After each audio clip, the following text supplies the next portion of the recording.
वहां हम अपनी ग्राउंड तैयार कर रहे हैं। जो आज से 4-5 वर्ष पहले बंगाल में कर रहे थे, बंगाल में हमारी उपस्थिति नगण्य थी।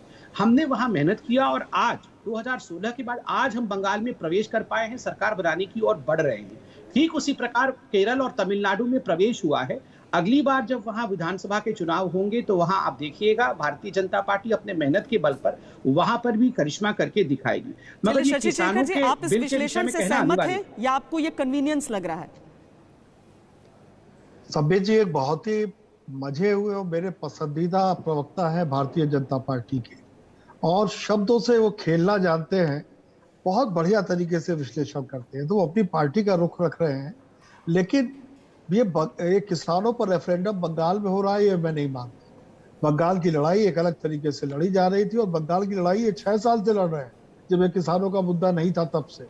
तो ये एक अलग बात है। इनका जो दूसरा पक्ष है, जो दूसरा इनका भाग था, वो इन्होंने बहुत सही तरीके से बोला कि अभी हमारे राडार पे असम और बंगाल था जिसमें वो लड़ रहे हैं। बिल्कुल ठीक बात है। लेकिन मैं 2 बातें कहना चाहूंगा श्वेता, मैं इतनी देर से बहस सुन रहा हूँ।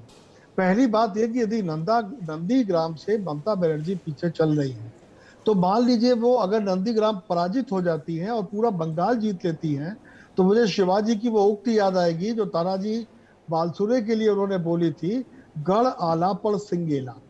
तो जो एक प्रतीकात्मक लड़ाई थी वो हार जाएगी यदि ऐसा होता है। मैं ये नहीं कह रहा ऐसा होने जा रहा है, यदि ऐसा होता है। दूसरी बात, बंगाल एक बहुत स्पष्ट संदेश दे रहा है। उसके संदेश 2 हैं। एक, वामपंथ और कांग्रेस को अब राष्ट्रीय स्तर पर समझना और संभलना होगा। यदि नहीं संभले तो ये उनके आखिरी चुनावों में एक चुनाव होगा। दूसरी बात, भारतीय जनता पार्टी ने अपने वितान का विस्तार कर लिया है। तो 2024 की लड़ाई सिर्फ गंगा यमुना और वेस्ट के जो कुछ प्रांत है, गंगा यमुना के दोआब और वेस्ट के प्रांतों की लड़ाई नहीं होगी। ये लड़ाई अब एक राष्ट्रीय लड़ाई बीजेपी लड़ने जा रही है।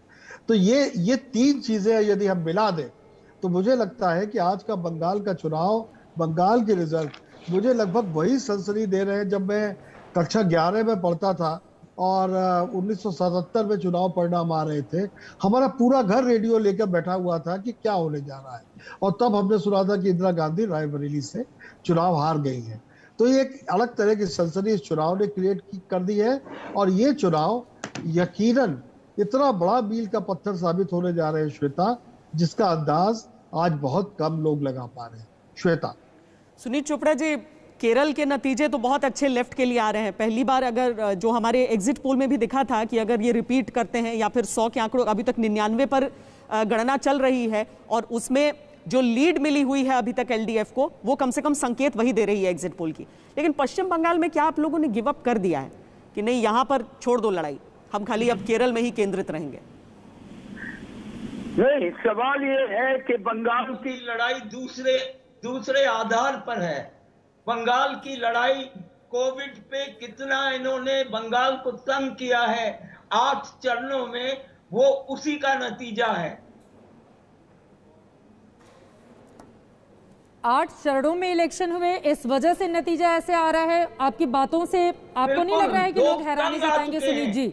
और हैरानी तो इस बात पर भी होती है कि उसी कांग्रेस के साथ केरला में सर आप टकराव की स्थिति में होते हैं, और उसी कांग्रेस का हाथ पकड़कर पश्चिम बंगाल में आप नहीं चले जाते हैं। हम ही सरकार बनाएंगे केरला में, हम ही सरकार बनाएंगे, मैं आपको बता रहा हूँ। नहीं, वहां तो सब साफ ही है, वहां तो आप ही सरकार बनाएंगे। मैं तो आपसे यही पूछ रही हूँ कि जो केरला में आप लोग आगे चल रहे हैं, सब एग्जिट पोल ने भी कहा था कि एलडीएफ पिनरई विजयन ने जो काम किया है सबने देखा है और मैंडेट है उस पर जो आपका गढ़ था, ओरिजिनल गढ़ था पश्चिम बंगाल, उस पर तो आप टिप्पणी करने से भी बच रहे हैं। असम में भी वही है। विश्वत शर्मा को लोग कहते हैं वो बेहतर है सोनोवाल से। आप बंगाल पे टिप्पणी से क्यों बच रहे हैं सुनीत चोपड़ा जी? मोदी के जो नए कानून बन रहे हैं वो लोगों को मार रहे हैं। 350 से ज्यादा किसान मर चुका है दिल्ली के बॉर्डर पे। आप अभी भी पश्चिम बंगाल पर कमेंट से बच रहे हैं? मैं कह रहा हूं पश्चिम बंगाल में तृणमूल जीतेगी, मैंने पहले कह दिया था। इसीलिए आपने एक लड़ाई छोड़ दी वहां पर? मुझे मालूम